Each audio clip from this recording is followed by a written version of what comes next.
Now to some breaking news tonight in the Middle East. The U.S. and its allies have launched a round of airstrikes on Houthi rebels in Yemen. But this now is raising fears about triggering a wider conflict in the Mideast. CBS 2's Dick Brennan here in studio with more details on this. Dick? Well, Christine, this marks the first time the U.S. has fired on Yemen since the Israel-Hamas war began in October. The U.S. was joined by 5 allies, including the U.K., Netherlands, Australia, Canada, and Bahrain. It's what the Pentagon has wanted to avoid so as not to be drawn into a wider war. Explosions were seen in Yemen as a U.S.-led coalition launched attacks against more than a dozen targets. The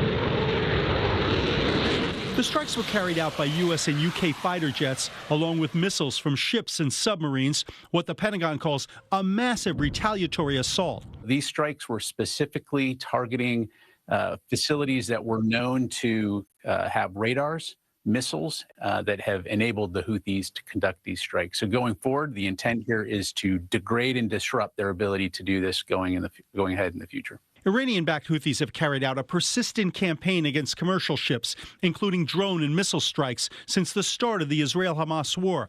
There have been 27 attacks in the Red Sea since November, and on Tuesday, the U.S. Navy shot down 21 missiles and drones. On November 19th, we started to see these Houthi attacks against commercial vessels transiting this waterway. Over 50 nations have been affected by this. And as you know, 10 to 15% of global trade transits through the Red Sea. A week before tonight's assault, the U.S. issued what it called its final warning to the Houthis that if its attacks continued, they would face serious consequences. Now the U.S. is confronted with a complicated military and diplomatic landscape.